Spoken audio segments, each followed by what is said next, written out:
Anafi Jesus Davidame Jalala Wamame Sharatilate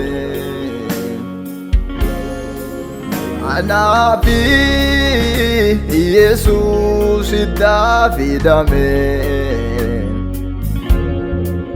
Jalala Wamame Sharatilate Magalisa Matakiya dose Digisa Chuputi agose Idakiyaf Nate Bishani Kichura Rate Angorza Kiyani Magalisa Matakiya dose Digisa Chuputi agose Idakiyaf Nate Bishani Kichura Rate Angorza Kiyani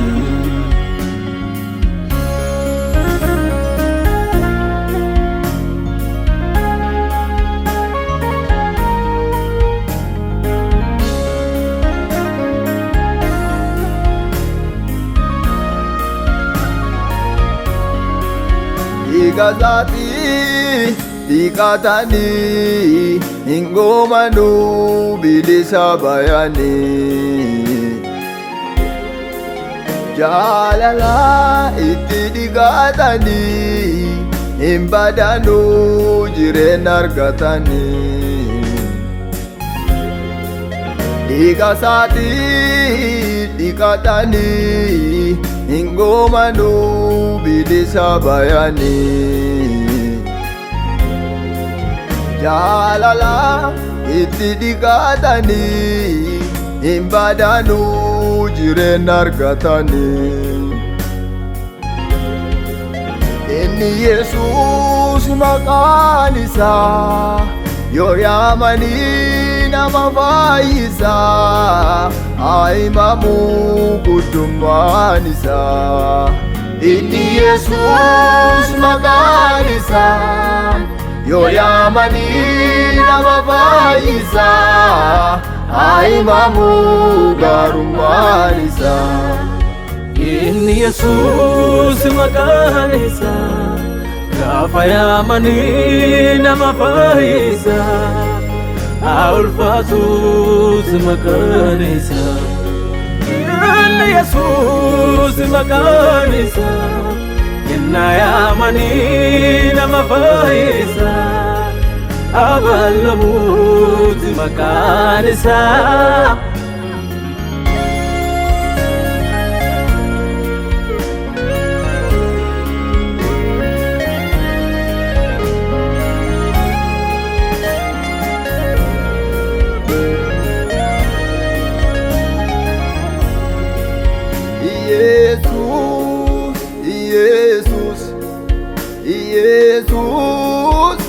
Yesus injiru kakasa.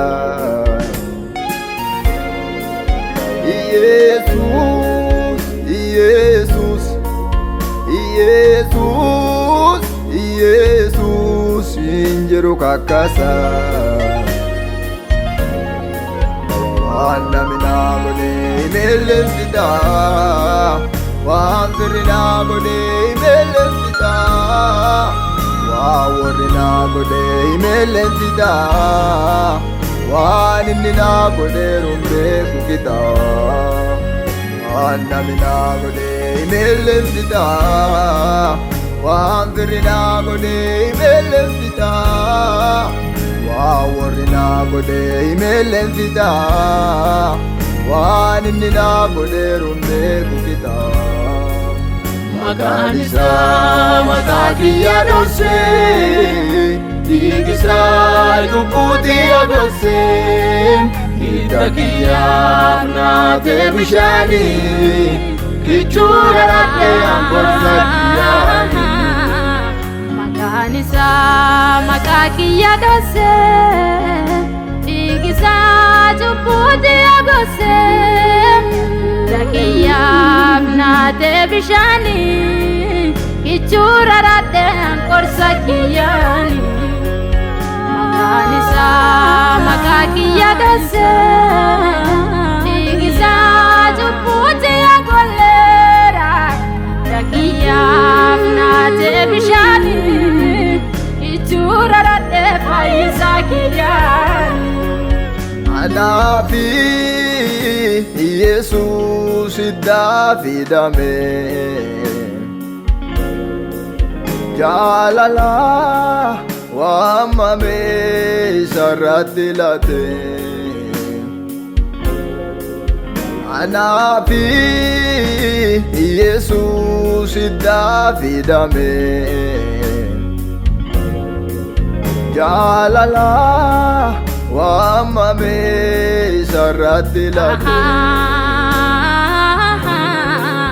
Maqaan isaa maqaa kiyya dhosse dhiigi Israa'el cubbuutti gosse hidda kiyyaaf naatee bishaani kichura radde gorsa kiyyaani Maqaan isaa maqaa kiyya dhosse dhiigi isaa cubbuutti gosse hidda kiyyaaf naatee bishaani kichura radde gorsa kiyyaani Maqaan isaa maqaa kiyya dhosse dhiigi isaa cubbuutti gosse hidda kiyyaaf naatee bishaani kichura radde gorsa kiyyaani